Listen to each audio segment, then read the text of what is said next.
excited I am about this evening tonight. I've been looking forward to this for months ago. And just before I introduce our guest tonight, I just want to tell you, I can't say enough about her. She has been such a good friend. We had the opportunity several months ago to connect on a personal level. And man, we were talking a little while ago and before we came out here, and I said, man, I just felt like the minute we talked for the first time, there was like a divine flow. There was just a connection relationally there. And I'm always believing God for kingdom relationships, for covenant relationships that come into your life. How many thank God he sends those people into your life, right? They're just covenant relationship. And she's been it's like we've known each other for 10 years. She's just been such a good friend. And I'm telling you, God is blessing her in a tremendous way and taking her gift literally around the world. All over America and internationally, God's opening doors for her voice to go in. And so several months ago, I said, you gotta come to Columbus, Mississippi. I know you go to a lot of places, but you got to come to Columbus, Mississippi, because God's doing something incredible in Columbus, Mississippi. Do you believe that, everybody? And she said, I'm coming. She said, I'm coming whether you want me to or not, I'm coming. So we worked it out and we scheduled this, and I can't tell you how excited I am that she's taking time out of her schedule to be here. She is my sister from another mister, and I just love her. I love her to death, and she's gotten a lot of big welcomes around the world. She's been in a lot of venues and gotten a lot of big welcomes, but I really believe that she's never gotten a welcome like a Vibrant Church welcome. So I want you to get on your feet, and I want you to help me welcome Real Talk Kim. Come on, give it up, give it up. What's going on? Let me upload this real quick. Man, I am so excited to be here with y'all. Look at your neighbor and tell your friend you ain't got to touch each other because of that cola virus or whatever's going around. Just kind of like do that and say, you bad, man, you bad. You the baddest one in the room, come on. Tell the other neighbor you're the prettiest one in the room. I just hooked some people up. You're welcome. Man, I'm so excited. You may be seated. I am so excited to be here. Pastor Jason and Pastor Rachel, man. I know he married up, didn't he? He got the prettiest little wife, man. She black. She black, man, because black don't crack. I always tell people, you know I'm black, but I crack. Because you know white people melt. Like at about 40 years old, all of a sudden, it's like, what happened? I remember when I started hitting 40, and then all of a sudden I started looking, I started realizing, like, this ain't anybody else got this. Like, what is that? Like, what the heck is that? Like it starts to hang right here, and you're like, what is it good for? It's not holding your heart. It's not protecting anything. It's just like, it just wakes up one day and your skin just dead, like a flat tire. I'm like, what happened? It's all Eve's fault. Like, if Eve would have just stayed in her lane. Like y'all, apples ain't even good without peanut butter. But that broad could not hush. And so now we got all these things happening to women. And the only thing this is really good for is if you get an American flag tattooed on it on July 4th, you can be like. But I realized, like, the older I got, the more, like, laid back I got. I had to start making jokes about stuff, when I'd wake up and I see, like, another wrinkle. I just bought big glasses, big as, you don't look at my wrinkles. Are you looking at my glasses? Like, girl, what are you thinking? Well, you ain't seeing the wrinkles. Boom, shaka, like a boom. So I am super honored to be here. Thank you, musicians. Y'all are bad. Y'all singers are bad. Come on, give everybody give all your volunteers. Man, it takes a lot for y'all to be able to come sit here and enjoy yourselves. So I celebrate the pastors, man. I just love y'all. And mom and dad, I just love y'all. Y'all so pretty. I'm probably as old as you, but what? And my assistant that came and picked me up today, y'all just been so good to me. Y'all just been like, I just wasn't ready. Like, I just wasn't ready. Like, I mean, your pastor's like, he pastors like 10. Because his spirit, his spirit's just so down to earth. And so when I pulled up here and I saw like the whole kingdom of heaven sitting here, I was like, what in the world is going on up in Mississippi? So I'm glad to be here. But I was raised in a United Pentecostal. And I know it shocks y'all because right now I'm up here with a whole mohawk. Can't nobody tell me nothing. But I was raised United Pentecostal. And so the funny thing about it is that 36 years old, I literally thought my life was over. 36. Anybody else thought your life was over? Anybody right now, you feel like my whole life is over? Like y'all, in fact, y'all are just like, you've just given up. You're like, I already created these storms. I might as well just go home and drink me a whole 2 bottles of wine tonight. I'm going to go to church and I'm going to see if God moves. And if God moves, then I'm going to quit drinking tonight. And we're over here mad at God for the storms we created. And in reality, I remember at 36 years old, so I was raised United Pentecostal. And the cool thing about it is my dad's church was like West Point. How cool is that?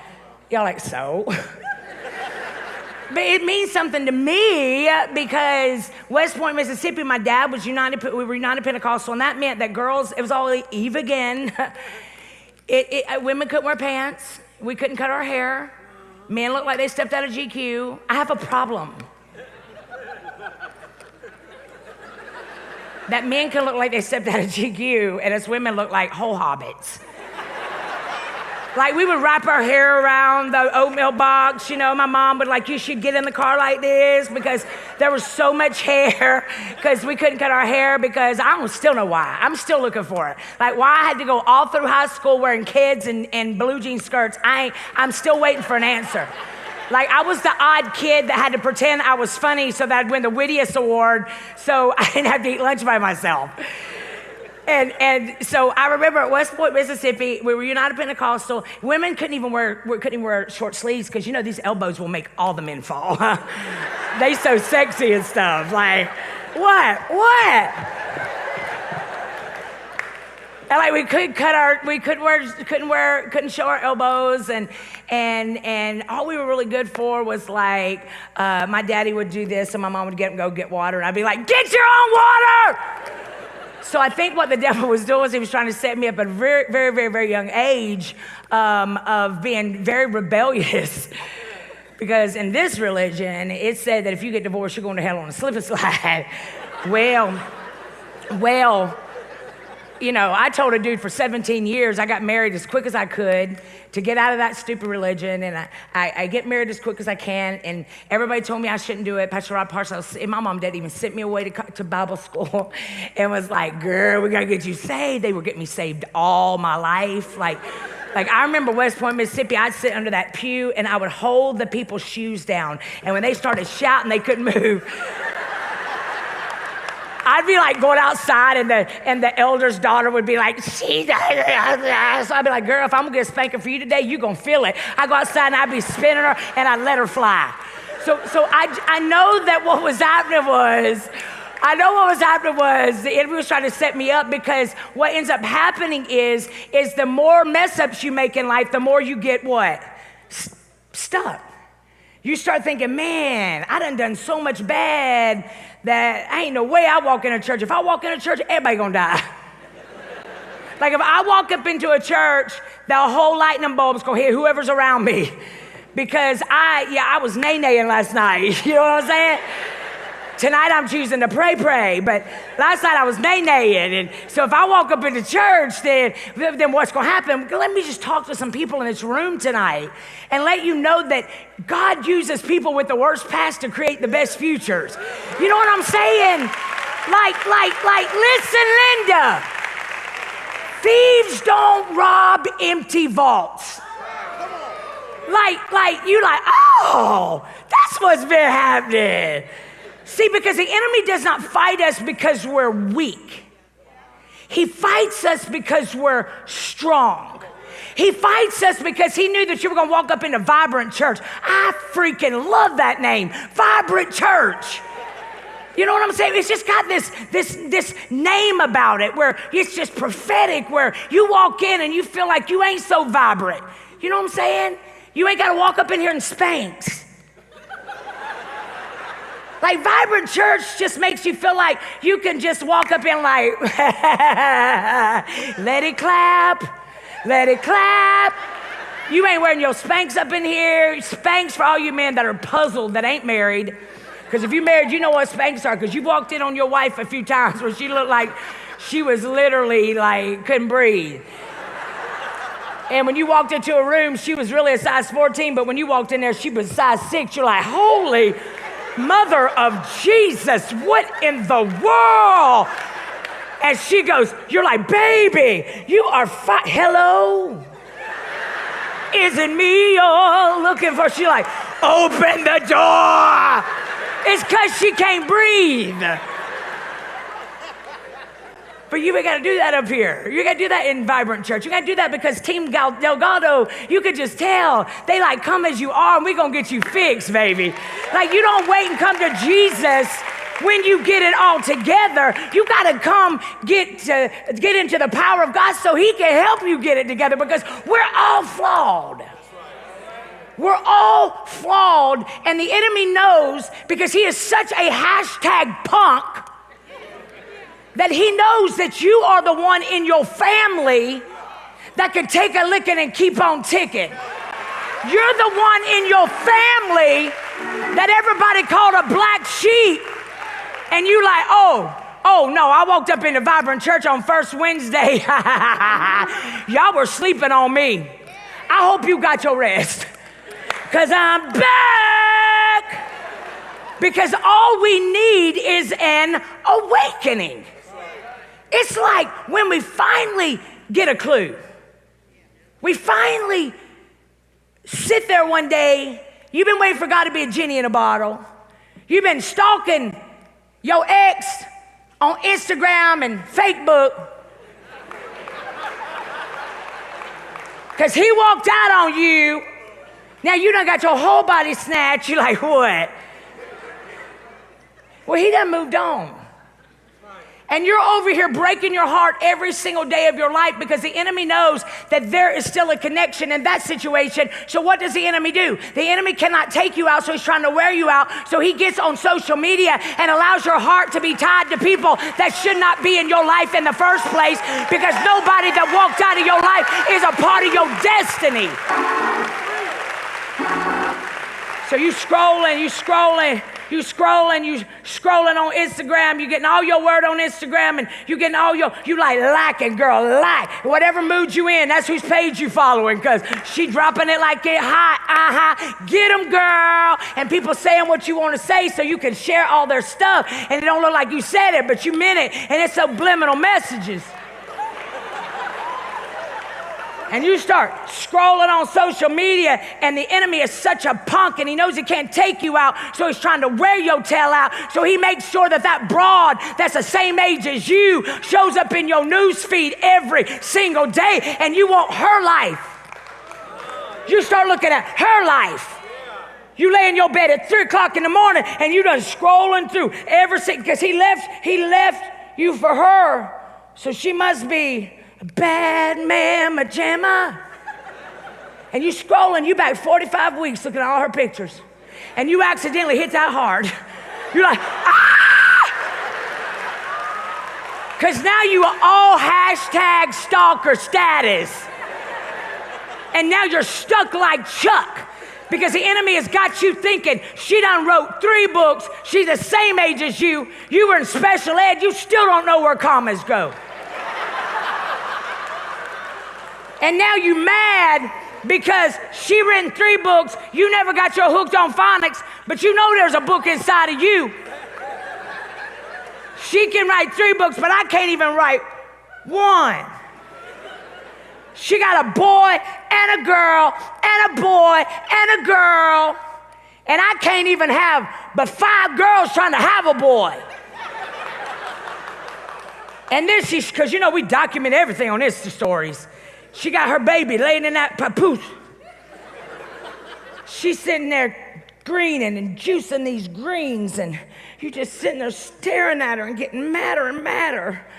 Like, God, where you at? And she's sitting there making these green juices, and your kid is running around the house with chicken McNuggets hanging out of his mouth. You're like...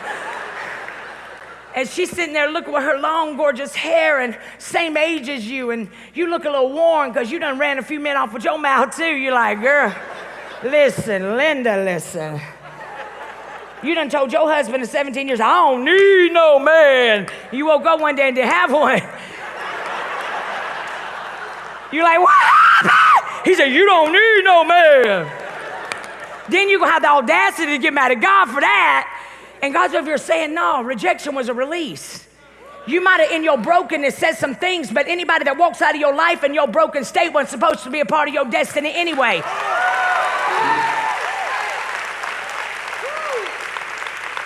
Let it go. Let it go. You ain't gotta take that crap anymore. Let it go. Let it go. See, you gotta get to a place. You're scrolling, and she's juicing these greens, and you ain't got a juicer. It's too much work to clean that thing. And then lo and behold, the enemy will make sure that you all of a sudden see her picture. And Destin, she just had twins. She already snatched in a bikini. And I think you done pushed up that picture to get real close. She ain't got no stretch marks. You done looking, baby. You dissected that. You ain't been in your word at all, but you dissecting this picture and you blowing it. You can't get it up close enough. You take a screenshot at it so you can go to your picture. Y'all hitting each other. You know why? Because you doing it. And you realize, oh my gosh, she ain't even got no stretch marks.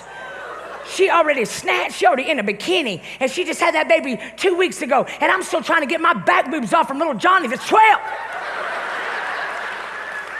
So what happens? Then the last straw. See, y'all mad because people sucking the life out of you, but you giving them the straw, baby. You're like... You're over here saying, oh my gosh, like she got everything going for her. And the last straw, the enemy's like, oh, I'm about to get you. You see her husband. She's got the boy, girl.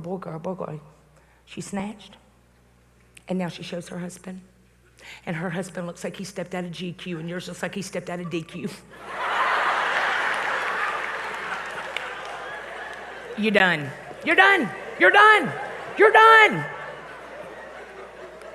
So the enemy knows that whatever it is on the inside of you that you've never fixed is the very area that he's gonna go after.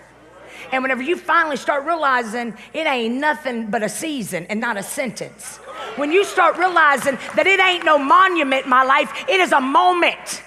This is part of my life story. This right here, God knew before I was ever even a thought in my mother's womb that I was gonna run 5 men off with my mouth, and he knew number 6 was it. But see, what we do is we go through life so bitter and so mad. We're Petty Crocker, Petty Patrick, Bitter Betty, and we're walking around, we're spewing and bleeding on people that didn't cut us. Because it sucks to be broken. And so often what ends up happening is we end up getting into a place where we actually get comfortably broken. We actually get to a place where we walk around every day with a scowl on our face, and the only thing that it happens whenever you allow bitterness and anger and unforgiveness to live in your life, it's like drinking poison and hoping the other person dies.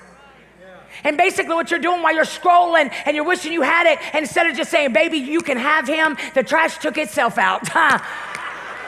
Instead of just getting up and realizing rejection was not necessarily someone wanting out of your life, but it was somebody God needed out of your future. And even if you did it, it was not a part of your destiny. What is in your life right now is where God is saying, at this moment, I'm waiting for you to take back your power. Take back your power. Let them talk. You're like, but you don't understand. They talking about me. Haters are confused fans. Why in the world do we care about people that sit around a table and talk about you? Why? And then you've got all these people that come to you and say, well, so-and-so was talking about you. Well, I want to know why they felt comfortable talking to you. Why? Because the enemy uses anything that's going to distract you from getting ahead in your life. It takes 1 second for you to make up in your mind, I'm done with this. I'm closing this door. I ain't mad at the doors that closed on me another day in my life. Baby, close the doors. I'm going to praise him in the hallway. And when I come back, my comeback game is so strong. What? I'm going to buy the whole doggone building. My sermon title is Moving in the Mess. Moving. Not paralyzed. It happened. It's over. Some of y'all been going, look, in fact, tell yourself this right now. Say, girl. Say, bro. Talk to yourself. Talk to yourself however how you talk to yourself. Some of y'all ain't talking to yourself. That's the problem. Y'all need to learn to get in that mirror and be your whole biggest cheerleader. You know when you being nasty. You know, you've been on social media. In fact, y'all, you see, we got the queen and the kings of people that get on social media. Well, I went to Vibrant Church. Real talk, Kim. Told me that I could take a licking and keep on taking. And she said I didn't have to listen to no more drama mamas. So if you don't see me in your news feed, you've been deleted.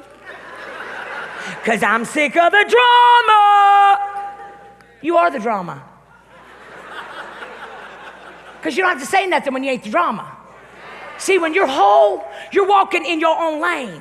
When you're whole, you could be walking through a divorce and people talking about you and they're like, girl, I don't know how in the world she's holding it together. She holding it together because with new levels, new devils, and you realize I have understood one thing in my life. Whatever is behind me is not walking into my future. And I only get one chance in this life. I ain't staying stuck for nobody. Moving in your mess. Isaiah 43, 18 through 19 says, forget the former things. Why do you think the enemy uses our minds the worst? We get a bump in our boob and we're like, ah, I'm dying. I had this lady in my church who wanted to die so bad she couldn't handle it. She would come up in my church, Pastor Kim, I need you to pray for me. I said, what's going on? She said, I got cancer. I said, who said? She goes, I just feel it. My mother died of it. My aunt died of it. Everybody gonna die of it because, generational curse. I said, I just need you to lay hands on me. I said, okay, I'm gonna lay hands on you, but you don't ever talk about it again because you ain't dying. Because life and death are in the power of your words, and by his stripes you are healed. So I lay hands on Father, thank you in the name of Jesus. She's healed because I'm just real dramatic anyway. That next service, she comes walking in with the walker. I thought, dear God. She said, Pastor Kim, I need you to pray for me. I said, did you get your report? No, not yet. It's in 2 weeks. I said, oh, but you're dying. Are you weak? No. I just feel a little light-headed, little breathing going on up in here. I said, but you never been to the doctor yet. No. I need you to pray for me. I said, Father, in the name of Jesus, I just thank you. And inside I'm thinking, healer or killer?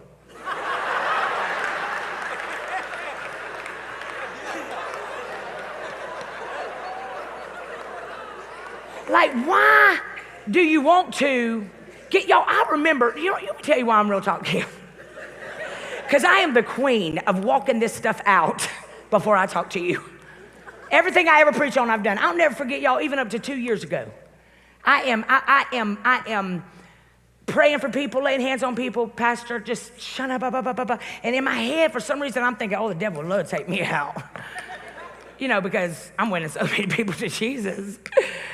And all of a sudden I realized that I'm saying these things, but yet I'm starting to fear because all of a sudden I'm like, he'd love to take me out. Well, I'm looking for him to take me out. I just got done laying hands on everybody on the road. On the road again. I walk in the house. All of a sudden I start feeling just tingling in my arm. I'm like, oh dear Lord. I go Google it. Don't you ever Google. Google will have you dead in 2 seconds. You'll be like, what is that clogged pore on the pit of my neck? And it's like, girl, you're having a whole stroke. You're going to die in 5 minutes. It's a clogged pore. And you're like, oh, dear Jesus. I said, oh, my God. it said your left arm's gonna start tingling. I'm like, oh Jesus. I'm laying in that bed. I'm like, because I ain't nothing for me to go, come out. I would lay hands on myself. I was walking around the house.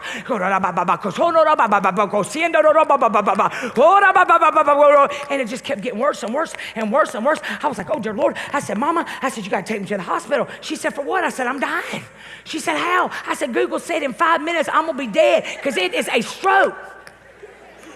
She said, Kimberly, real talk, Kim, because that's what everybody does, throws it in my face.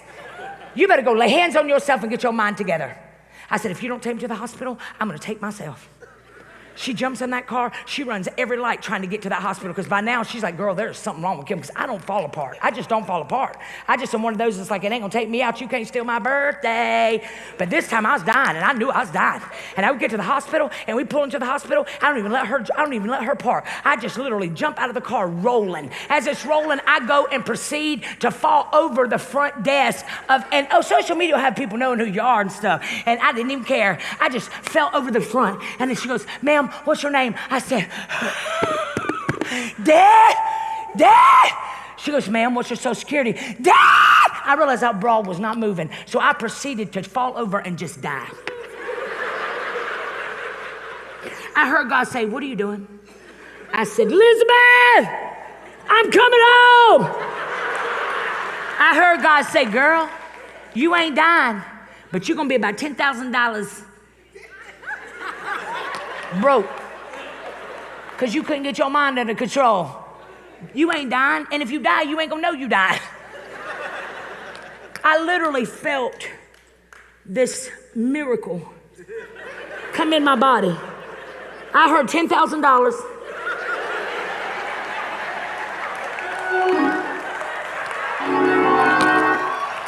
I said, Mama, let's go.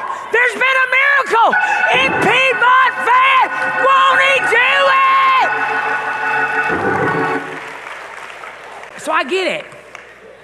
I get your mind playing all these games on you, and layers upon layers upon layers upon layers upon layers of carrying stuff that you swear you let go of. You've been going to that same therapist for 10 years, talking about Jerry. How does that make you feel?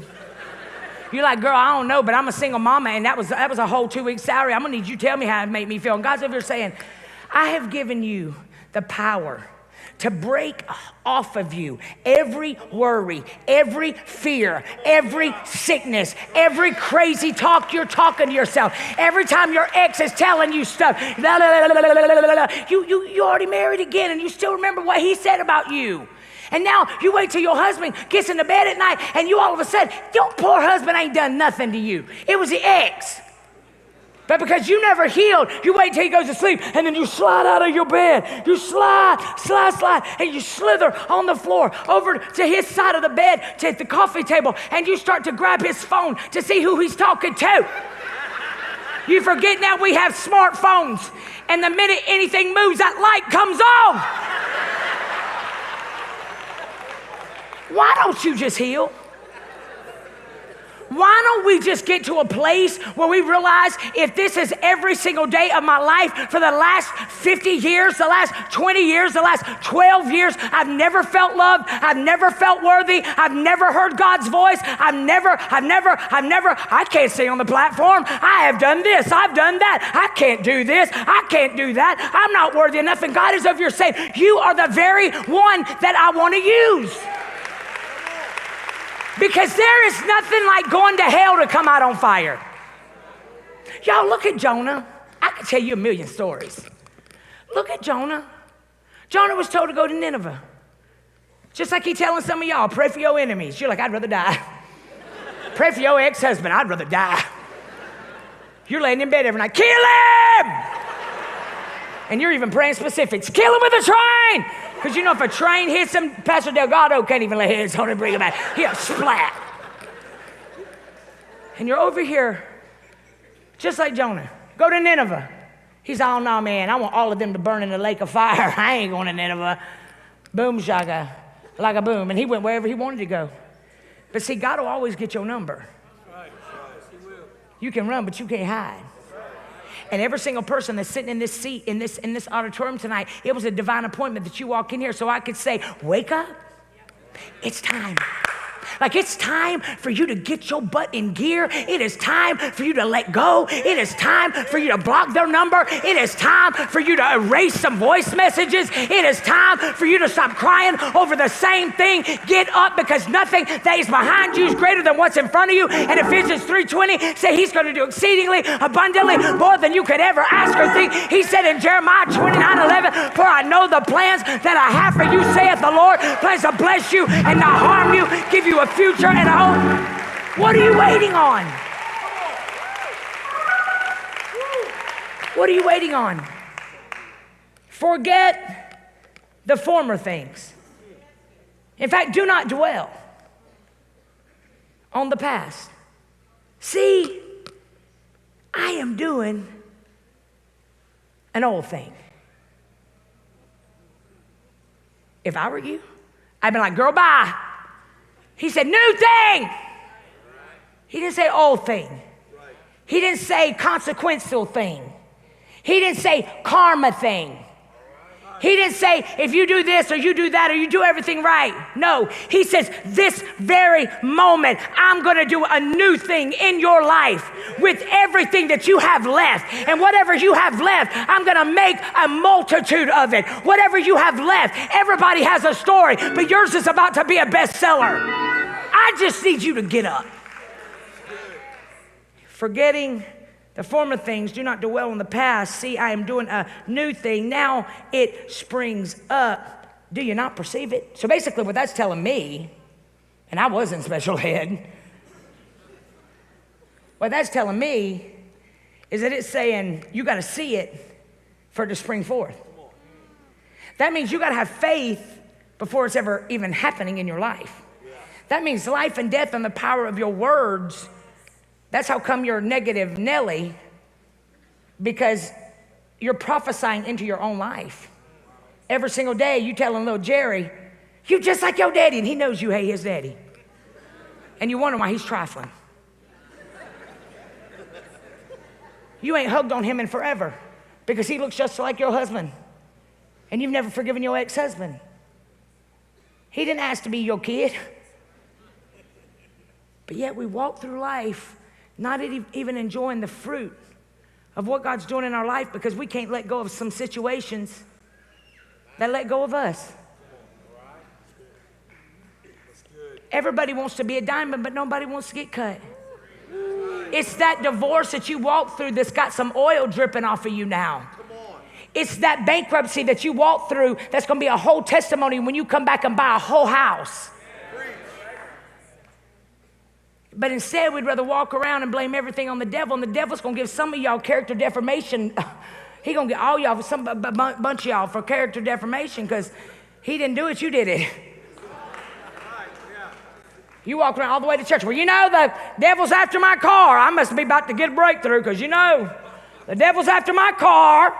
He can't drive. You need an oil change. The devil's after my marriage. No, you need to get little Frankie out of the middle, you and your husband. He ain't supposed to be in your bed, your husband is. Turn on you some Barry White when you get home. Turn on some Lionel Richie, huh? You want your marriage back? Turn on some Lionel Richie, baby. When he walks in tonight, you and all your back bruise, what? He don't care. But see, we would rather walk around blaming the devil for why we're mad and why we're stuck, when God's over here saying, I got a comeback story that's gonna blow the world into shambles from one person.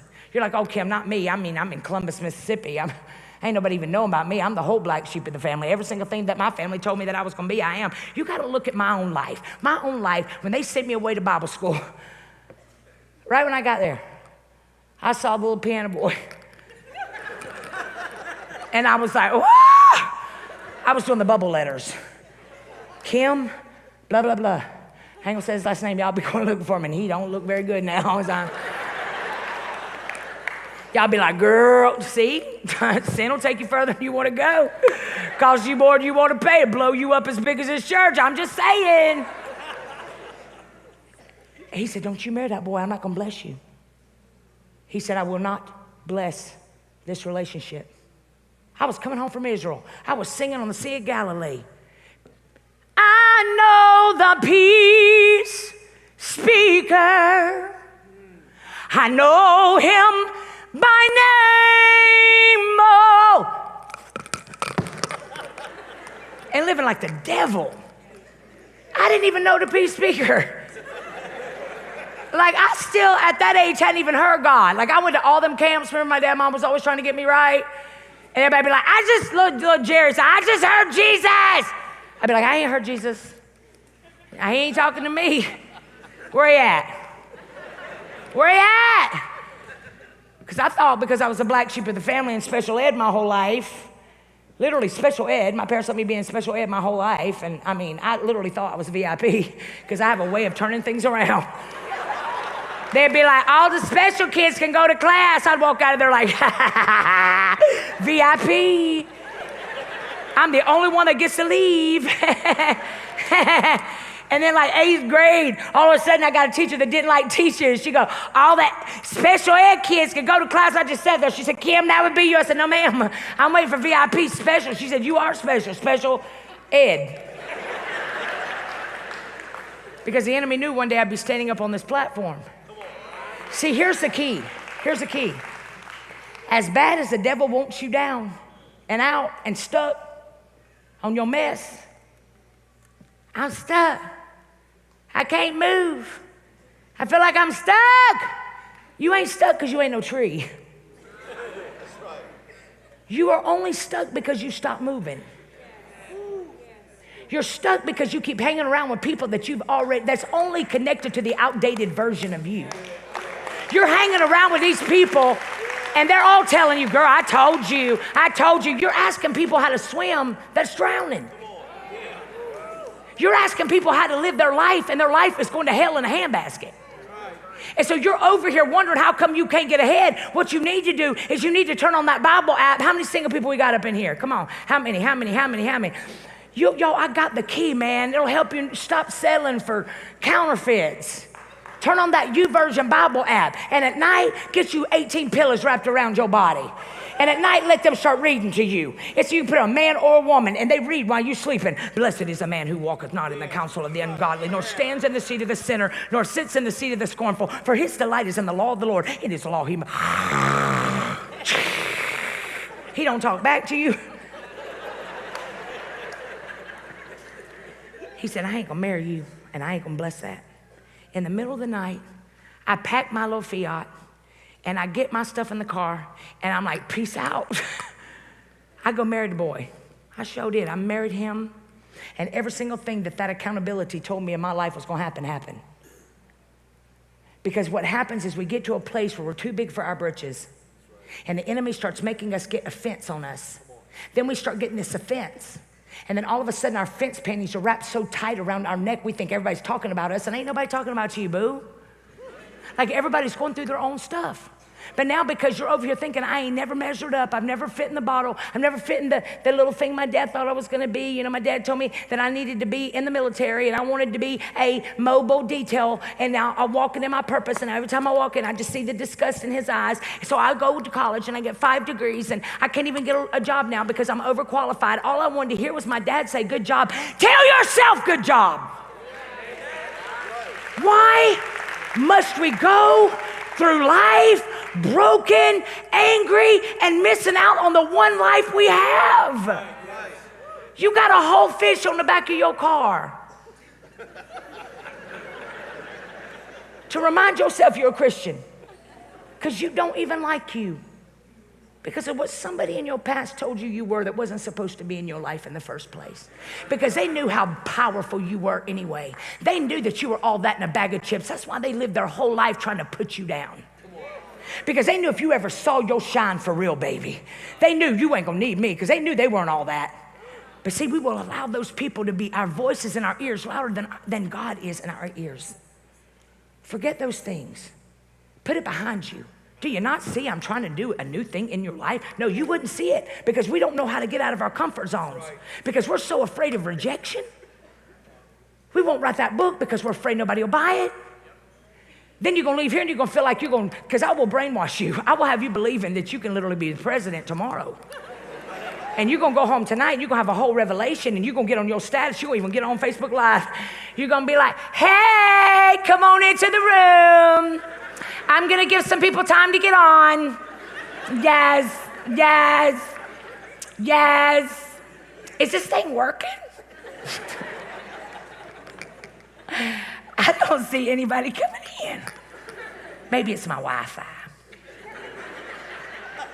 I'm going to give y'all a second. Just a little bit more time. Yeah, well, maybe it's my Wi-Fi. Let me get off here. And you won't even deliver the word that God has for you to deliver for somebody that's about to commit suicide. Because you're over here still needing validation from people that ain't even valid.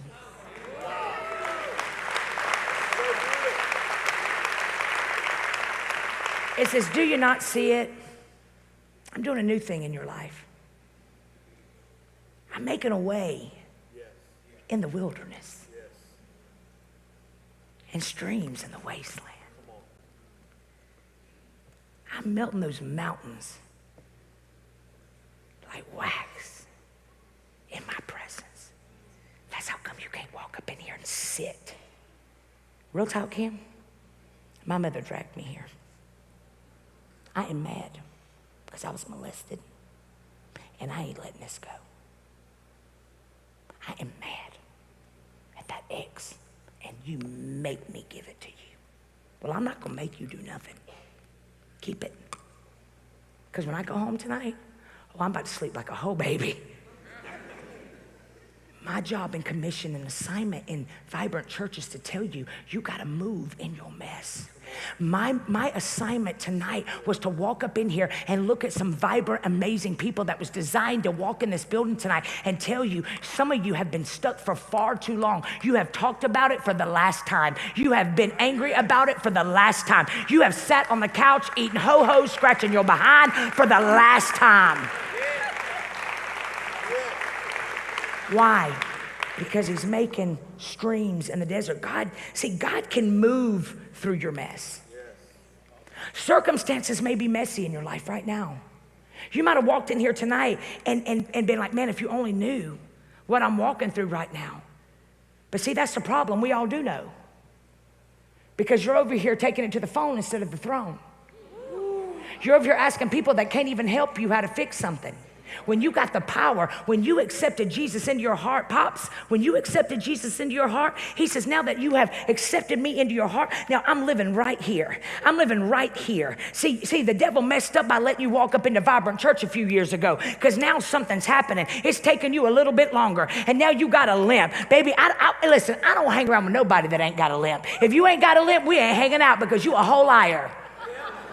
Because we all got flaws. I need you to have a limp. I need you to be dragging your big old thick 500-pound thigh. Kim, it's these thighs. I don't even know what's happening. It's thyroid, something's happening. No, you don't like your thighs because that ex in your life told you, ain't nobody gonna ever love you with those thick thighs. You used to love your thick thighs. They caught the cell phone from falling in the toilet a time or two.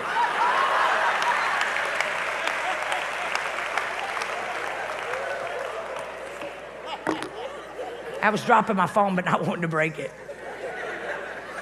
See, your circumstances may be messy, but I want you to reflect on yourself right now and ask yourself, anybody walked in here feeling heavy tonight? Be honest. I'm not going to call you out. Y'all like, right?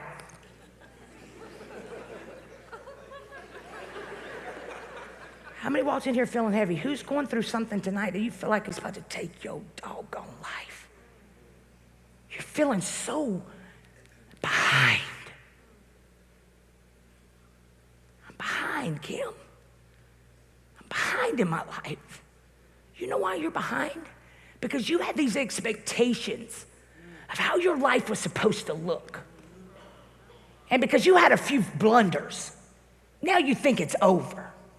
But my God said, it ain't over. Because as long as you got a pulse, God's got a plan. As long as you ain't dead, God ain't done. And honey, the reason people are fighting, the reason the enemy's fighting you is because there's something on the inside of you that when you walk into a room, everything changes. You ain't even got to open your mouth and say a word. When you walk into a room, there's just something you carry. When you've made it through something that would have taken your sister out. Them labels that people put on you, special ed. See, that special ed had to be put on my life. You know why? Because if I wouldn't, I'm not even kidding. There's a reason why I'm 5'9". My mom was 99 pounds. Listen, if God would have made me 99 pounds, 5 foot tall, I'd have been on a pole. Okay. I wouldn't have been on a pole, but I wouldn't have been listening to Jesus. Okay. But everything that's happened in your life was setting you up for such a time as this. Because listen, everybody's got a story, but yours is going to be that bestseller. Because see, it had to be in special ed. Because in special ed, everybody knew that I couldn't do commas and punctuations. And even if you look at my Facebook status today, and I'm 47 years old. See, I thought at 36 years old, my life was over when I had to move back in with my mother and my father with my 2 little boys. I thought my life was over. And then I realized at 40 years old is when my life began. Wow. At 40 years old is when I started ministry. Because I was working at Bloomingdale's, making $9 an hour, and I hated people. Because my daddy was a preacher, and them Saints kids messed me up. But see, what God did was he said, I need you to have a breakdown so I can give you a breakthrough. Because it's not often that it's becoming anything. It's about unbecoming what your mama told you to be, what your daddy told you to be, what your exes, your 10 exes told you. Everybody been telling you who you're supposed to be, and God's over here saying, I'm gonna let people walk out of your life in the worst time of your life, and you're over here gonna be thinking, where's everybody? I need them right now. I need them. And God's saying, no, because I don't want you to be rebuilt in this season and try to be like them. I want you to be in your own lane. So I'm gonna let you walk through this divorce. I'm gonna let you move back in with your mother and father. I'm gonna let you hit rock bottom and find out who the rock is at the bottom, which is Jesus.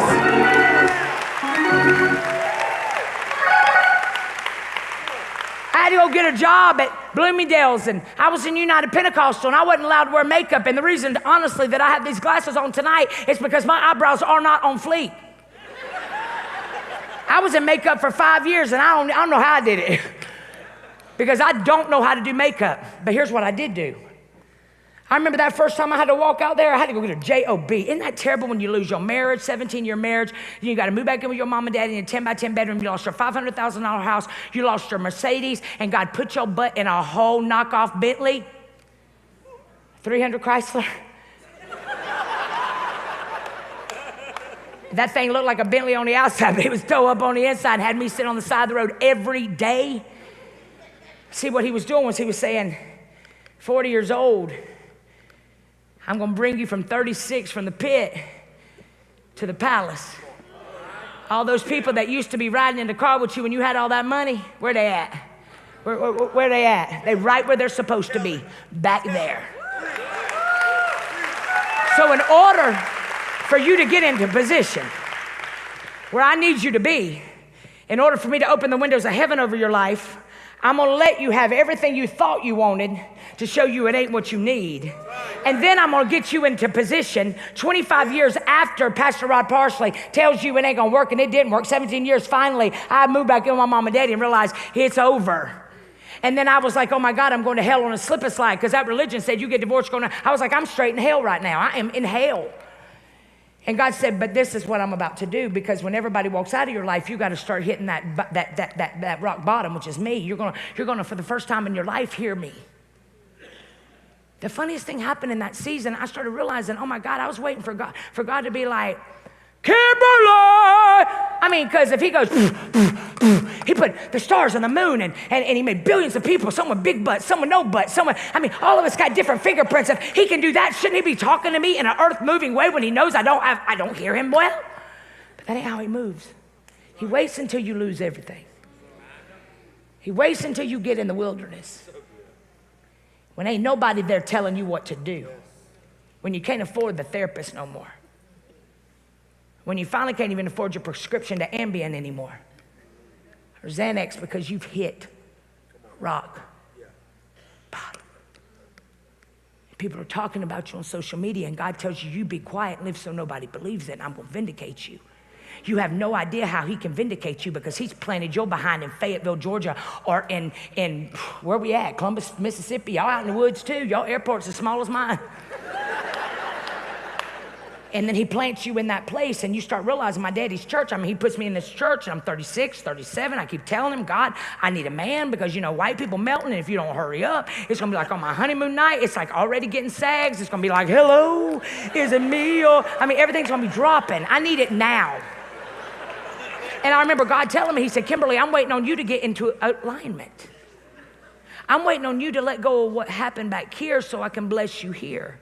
So what I'm going to do is I'm going to put you at Bloomingdale's, and while you're at Bloomingdale's, I'm going to make you drive 1 hour to work and 1 hour coming home. And in that hour, you're going to listen to preaching. Because see, the key is at 37 years old, I couldn't tell you if Noah took 2 animals in or 4. I literally was holding people's feet down during church. I didn't hear nothing. Raised on the church pew.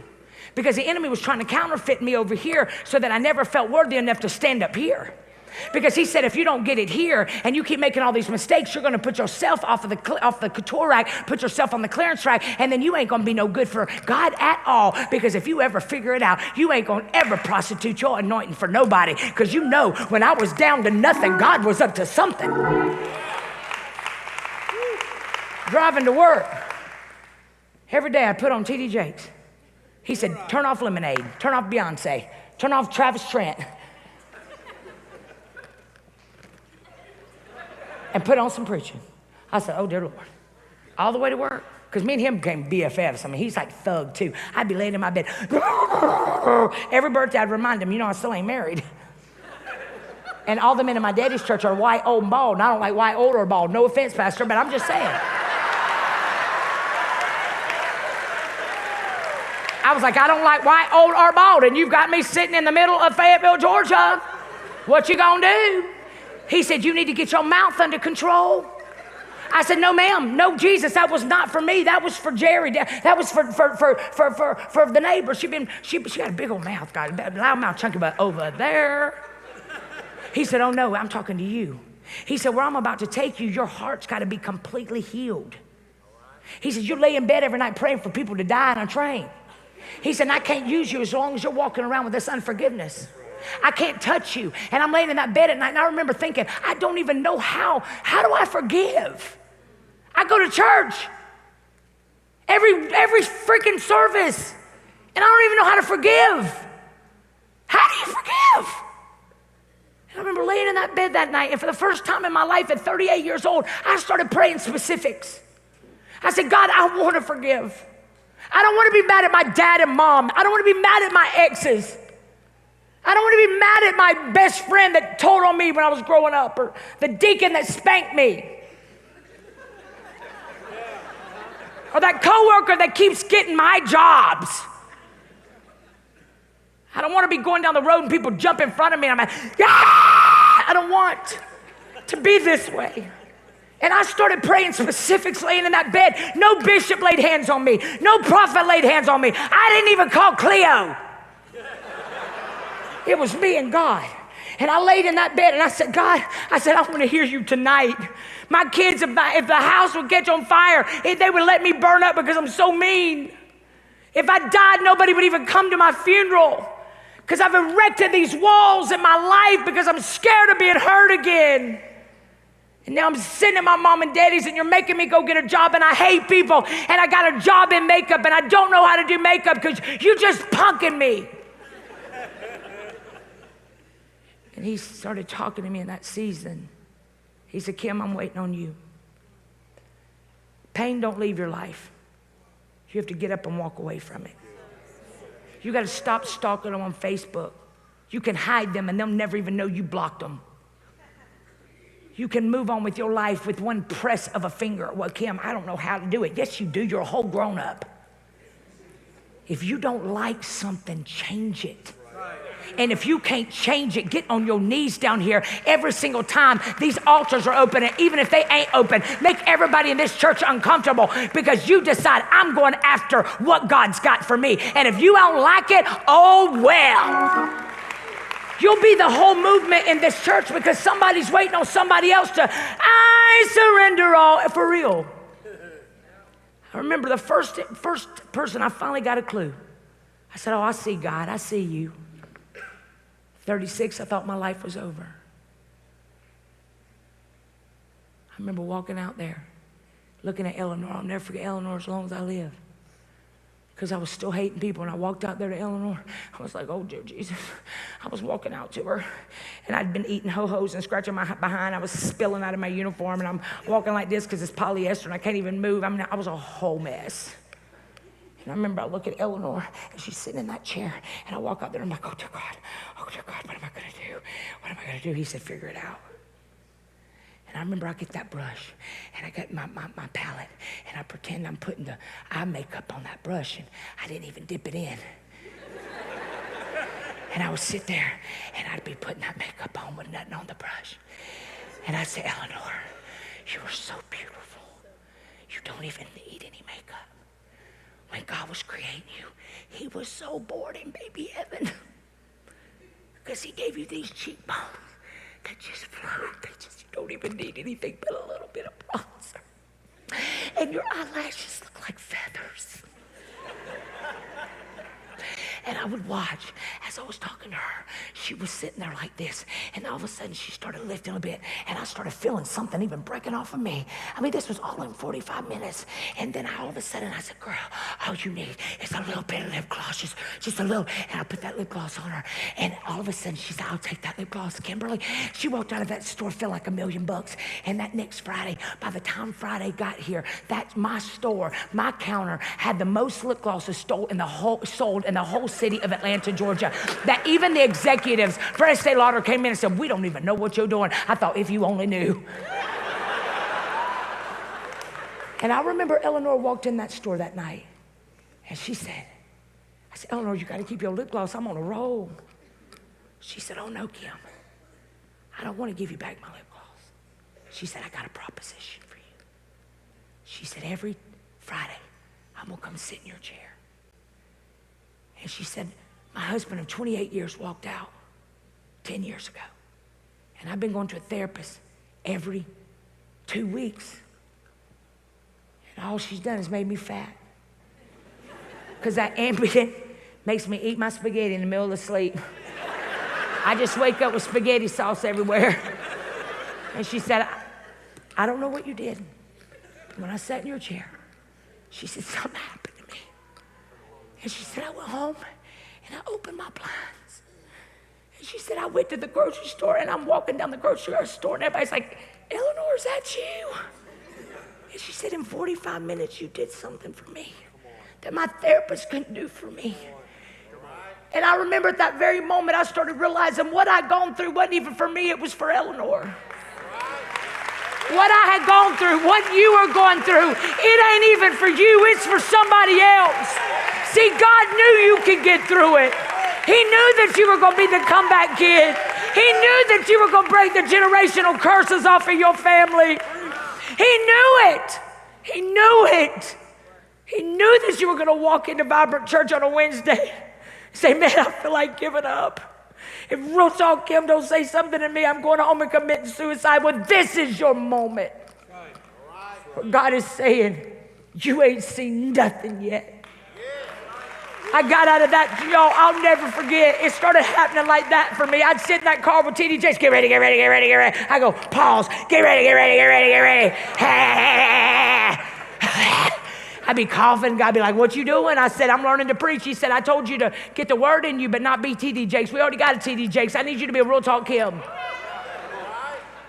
I started getting so saved that if a mosquito would have bit me, he would have got the Holy Ghost. I started walking up into Bloomingdale's every day instead of complaining about that job. I started living for that job because I knew I got to talk to somebody. I knew that it was my moment for 45 minutes and God trusted me with that person. And my goal wasn't to sell her a lipstick, but to make her feel like when she walked out, what? What, girl, what? See, but if you wouldn't have walked through what you went through, you wouldn't have nothing to talk about. That very thing that you're mad at. Maybe the pain ain't your fault, but the healing is your responsibility. Well, how do you do it, Kim? You get up. One day at a time, sweet Jesus. I'm going to get up. Beyond the open door, there's a new and fresh anointing. Hear the Spirit calling me to come. My job is to get up and move. He's a lamp unto your feet, a light unto your path. He didn't say he was a strobe light. He said, you start moving, and I will either catch you when you fall, or I'll teach you how to fly. But you got to be moving. If you ain't moving, how can he use you? That's why he gets you in depression. That's why you lay in your bed yelling at your kids. That's why you done wrote off women for the rest of your life, because you're like, my daddy was a player, I'm going to be a player. Because the enemy knows that one will put 1,000 in flight, two will put 10,000 in flight. He's over here saying, you ain't seen nothing yet. I'm a restorer. I got the greatest redemption plan on the planet. I remember when I finally started getting it, because this is what God will do. I kept literally like, come on, God, when are you going to do this? Because, man, I'm feeling it. I'm ready to go preach. What? And I remember I was thinking, one day I'm driving home. My car was sitting on the side of the road blowing up. Smoke coming out. Usually I'd get out and I hit it. Stupid car! But something was happening to me in this season. I wasn't mad no more. I was realizing that every single thing that was happening in my life was ordained by God. And I had to stop praying for God to change the situation and pray, what am I supposed to be doing in this situation? Because if I'm sitting on the side of the road, there's something I'm supposed to be doing, or I wouldn't be sitting on the side of the road. And I remember I was sitting there one day and something happened. I was 40 years old. Smoke was coming out of my car. I'm 75 in my knockoff Bentley. And I saw that smoke and something happened, Pastor. I thought, Broadway. I thought, God, you think of everything. You've given me my own smoke machine. I took my phone out sitting on the side of the road and I said, hello, awesome people. Are you sitting on the side of the road feeling like God's forgotten about you and your knockoff Bentley? Oh, you want to give up? But you ain't going to give up. You're going to get up, get up, get up. Upload. I said, devil, every time you got me sitting on the side of the road, I'm going to do a video. He had me sit on the side of the road for 5 days. In 5 days, I did a video. And on day 5, why? Because 1 ounce of obedience will do more for you than all the prayer in the world. He's waiting on your character to keep up with where he's taking you. See, nobody in your family's ever wrote that book. But when you write that book, it's going to go bestseller. Because he will send complete. Your family don't even have to support you. People don't even have to get on Facebook Live to watch you. Nobody has to buy your book that you know. When you are walking in the will of God and getting up from your storm, he then says, every time you got up, I trust you with another level, and he will send complete strangers to support your book. I remember sitting there and smoke was coming out of my car, and I did that video, and on day 5, there was like all of a sudden 100,000 people started following me over online. I'm still sitting in this room at my mom and daddy's house. I couldn't even buy cheese with my credit. Oh, but now it got me a whole office at the store, and that was a very bad idea. Because now every time somebody'd walk in my office, I'd shut that door behind them. I'd get up and look, and just anybody out there, and I'd close that door, and they'd, Kim, somebody stole my customer. I'd be like, come out! I was learning how to pray over people. I was getting myself to a place where I knew I ain't gonna be here forever. I got to get ready.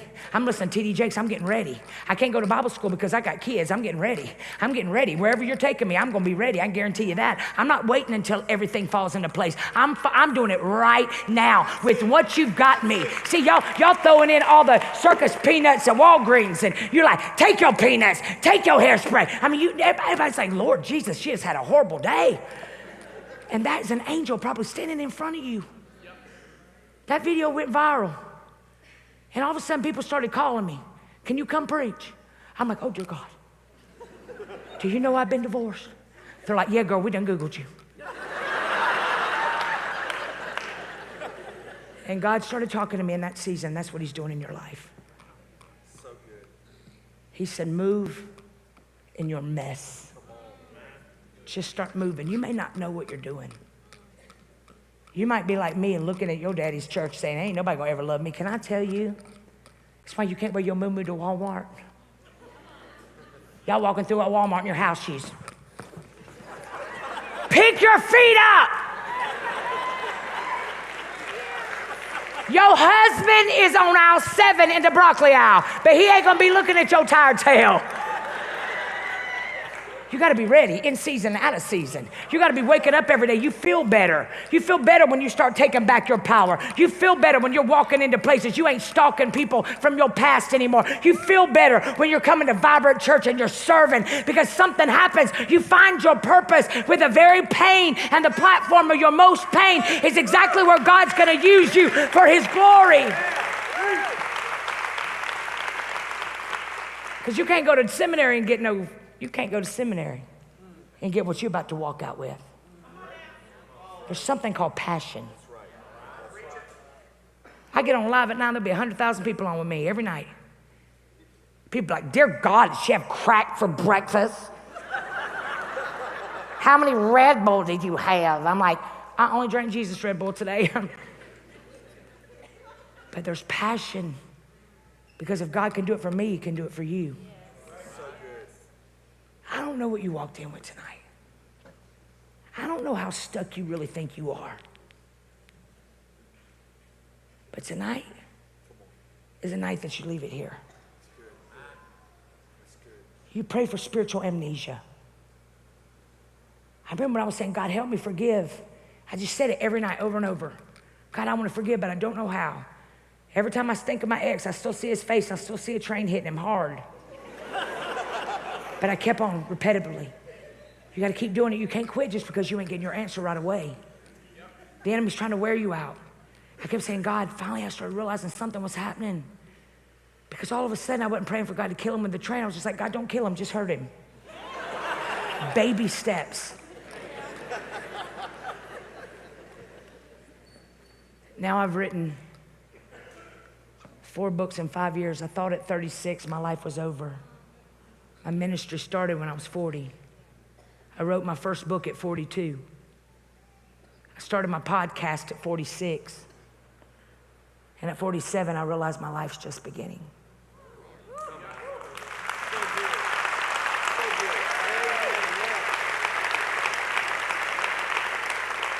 Not because everything in my life's perfect. In fact, I'm fighting one of the biggest battles I've ever fought. But can't touch this, nah, nah, nah. Can't touch it. I lay in my bed and I'll cry and then I'll get up. It's okay to have a meltdown. You just can't stay down.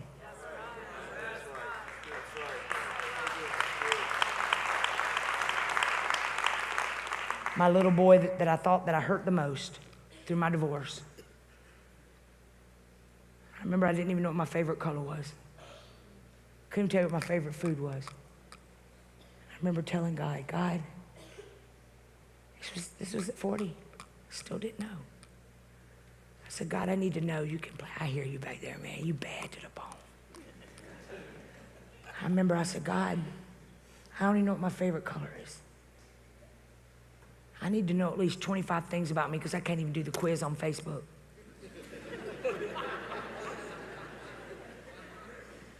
And I remember 7 days later, it was Mother's Day, and Lincoln Presley walked in and gave me a poem. And it said, 35 things that I love about you. The little boy that would let me burn up in that house.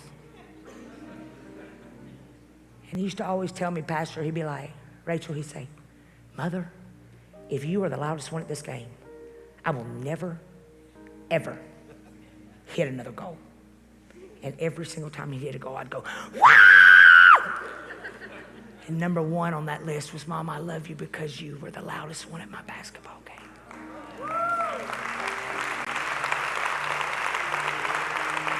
Number 6 said, I love you, Mama, because you conquered hell in high heels.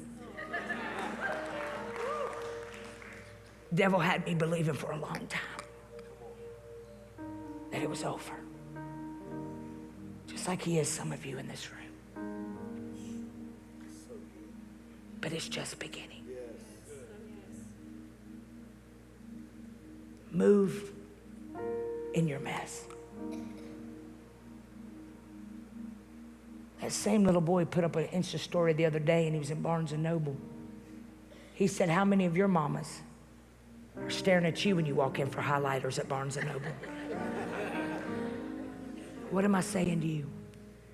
If I wouldn't have lost everything, I wouldn't be as humble as I am today. I'm shocked.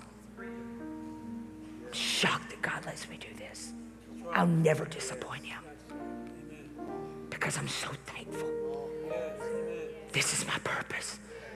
Loving the hell out of you. My new book comes out April, and it's called Shut Hell Up. Because I realized that it was me holding myself back, nobody else. Nobody's doing it to you. You're doing it to yourself. I don't know what you walked in with tonight,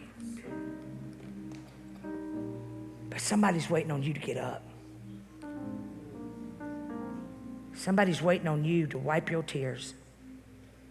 You keep throwing in the towel, and God's throwing it back at you tonight, saying, wipe your face. You're almost there. Get up, stand up. God told me he was going to vindicate me if I lived so nobody believed it.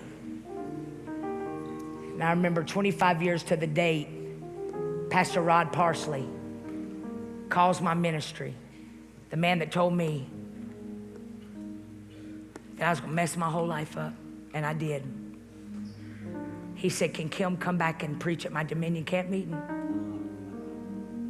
The very place that I messed up, God took me back and stood me on the platform of the place that I used to live to be on their platform. What am I saying to you? God ain't no sight kind of God. He didn't bring me in here tonight for no other reason but to talk to you. Yes, you. And tell you, I'm right here. When you can't, I can. If you're in this room tonight and you just say, Kim, man, I do feel stuck. I struggle, man, with anger and bitterness. Special ed. See, that's why I had to write 4 bestsellers, because nobody saw it coming. You got stuff in you that nobody sees coming. It ain't over, man. Your daddy don't know how to love you appropriately. You're never going to hear a good job, baby. But God up in heaven is saying, I got you. Yes. I've sent you a spiritual father. If you don't have a church home, you need to get here. You got to plug in. You got to get in a place and build community. You can't do this life by yourself. If you're in this place and you say, Kim, I've backslid, man. I don't know who Jesus is, but I want him tonight, because listen, you got to know who Jesus is, because he lives here. You don't need nobody to lay hands on you when he lives here, and that's good to let people lay hands on you because of the power of connection. But at night, man, when your kid's trifling, you can go up there and get your peppermint and taro oil. Your husband got a porn problem, sprinkle that oil, right in his underwear drawer. I'm just kidding. I'm just kidding. Don't do that. But you got the power to get that oil and begin to lay hands on your house. You got the power to look at yourself in that mirror and say, it ain't over. Today's the best day of the rest of your life. If you don't know who Jesus is, I want you to lift your hand up. It takes 5 seconds to turn your life around. If you're in this room, just lift it as high as you can. Don't care what nobody thinks about you. And I'm gonna let you do this. If you're in this room tonight and you say, I'm stuck, I'm struggling, man. I want you to get out of your chair and come down here with me. Oh no, I ain't gonna do that now. I ain't gonna do that. No, I ain't gonna do that. You better. Because as you're walking down here, something's breaking off of you. Yes, that's right. Something's breaking off of your life. And don't just walk, run. You gotta run down here because you're winning the lottery tonight. You're about to get a breakthrough tonight. You about to be so freaking free, man. It's about to break off of you. Everything the devil meant to take you out is taking. Look at all the young babies. Come on, get down here, get down here. And as you're walking down here, y'all, I want you to think about that thing that's had you held back. She went to my daddy's church. You look so good. You got to think about that thing that keeps telling you that you're a failure. And you got to be willing to let it go. You got to let that man go from molesting you. You got to let that dad go that walked out of your life and went and raised somebody else's family. See, God just used that man to get you here. But he didn't want you to be like him. That's good, let it go.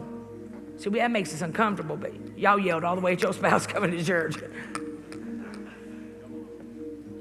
It's release. It's release. I ain't staying here anymore.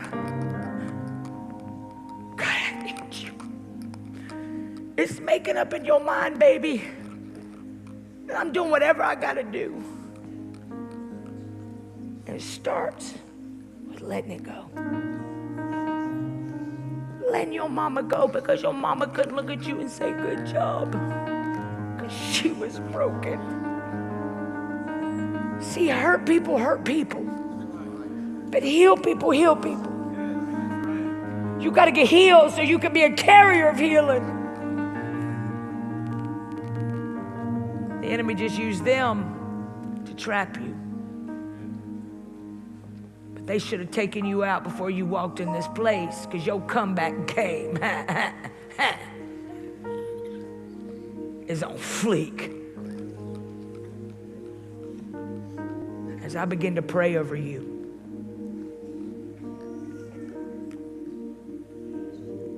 something's gonna happen. I carry an anointing that the same way I got delivered, you're gonna get delivered. I got so delivered, I never went nay-nayed on another coyote bar in my life. At 38. Rebellious, running from God. Hated religion, and I still do, and I'm the devil's worst nightmare. Because now millions and millions of people follow Real Talk Kim that ain't never stepped a foot in a church, and I'm so honored y'all called me to pray for you.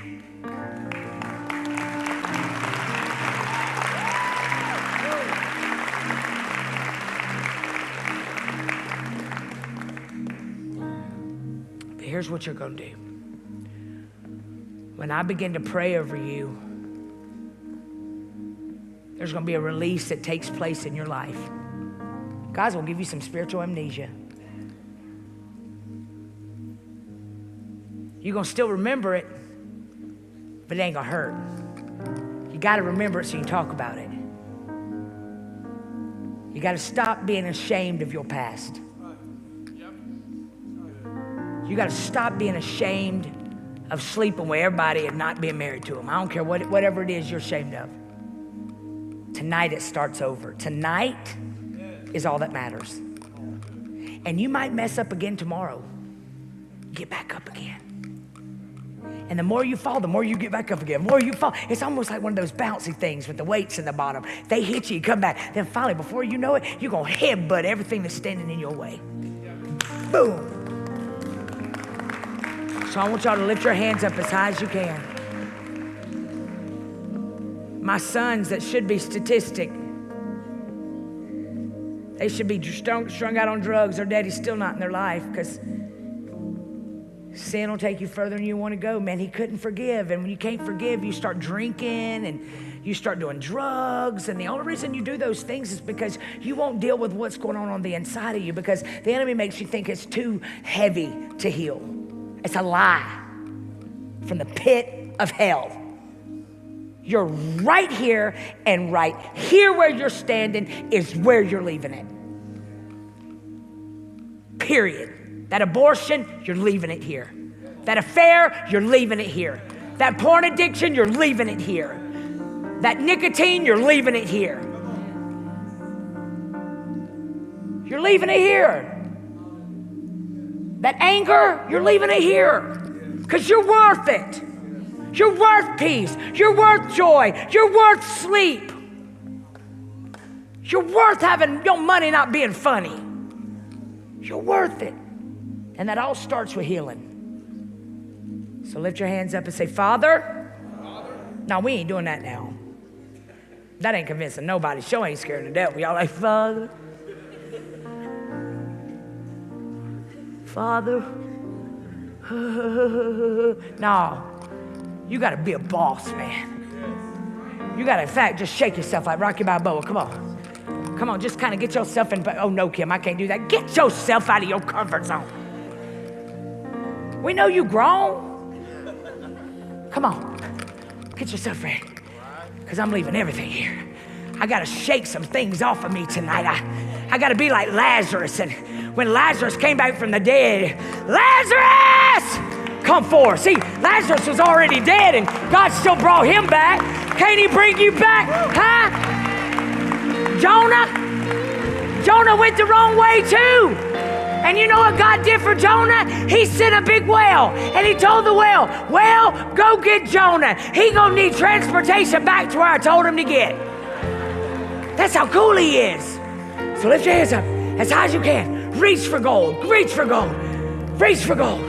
Say, Father, I release anything that has held me back. I release anger. I release bitterness. I release hopelessness. I release depression. I release shame. Father, I ask you to make me your home.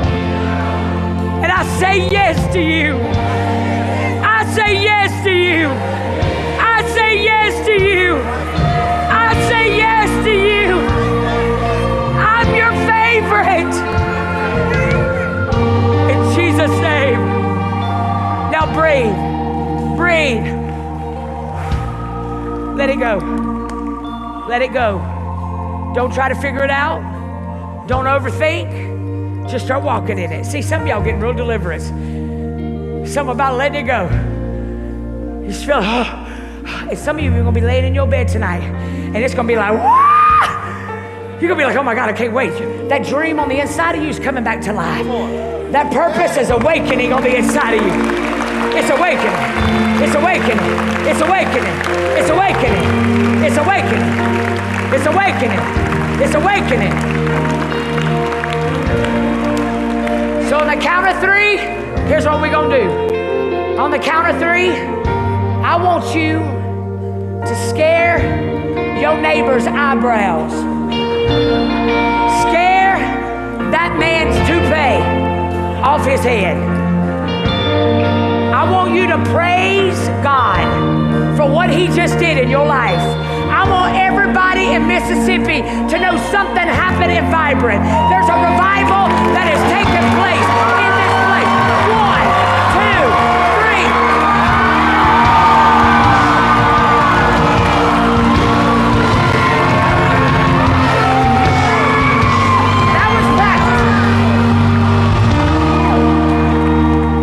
3. That was practice. Because some of you didn't know what we were doing. But now you do. On the count of 3. If there's anything still left here, it's about to fall off of you. All that gunk, it's about to fall off of you right now. You are not walking over this threshold with that same crap. Not today, Satan. He's saying, oh girl, when you walk out of here, there's another storm. Oh no, you are the storm. Bring it on. On the count of 3, are y'all ready? Are you ready? Are you ready? Are you ready? You gonna shout